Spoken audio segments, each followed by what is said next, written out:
सलमान खान की होने वाली पत्नी हनी रोज जब सलमान भाई को आरती करते हुए देखती हैं பெற்றோர்கள் தங்கள் பிள்ளைகளிடம் சொல்ல வேண்டும், உன் வாழ்க்கையில் தைரியமாக இரு. நீ எவ்வளவு மென்மையாக இருப்பாயோ அவ்வளவு அதிகம் பிறர் உன்னை தொந்தரவு செய்வார்கள்.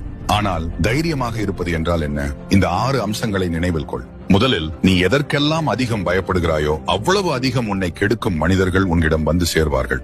ஆனால் எந்த விதத்திலும் அஞ்சாதவனாக இருந்தால் யாரும் உன்னை தொட துணிய மாட்டார்கள். இரண்டாவது, உன்னுடன் பழகும் மனிதர்கள் நீ எங்கே போறாய், என்ன செய்கிறாய் என்று கேட்டால் அப்பாவியாக எல்லா விவரங்களையும் சொன்னுவிடாதே.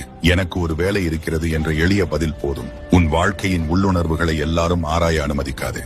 மூன்றாவது, பிறரை பாதிக்க கூடும் என்ற பயத்தில் தளர்ந்து விடாதே. தேவையான தருணத்தில் உறுதியுடன் பேசவும் நடக்கவும் வேண்டும். இல்லையெனில் நீ பிறர் கையில் எளிதில் ஒடுக்கப்படுகிறவனாக மாறிவிடுவாய். நான்காவது, உனக்கு ஏதாவது பிடிக்கவில்லை என்றால் திடமாக வேண்டாம் என்று சொல். நீ விளக்கமோ பிறரை மகிழ்விப்பதற்கான காரணமோ சொல்ல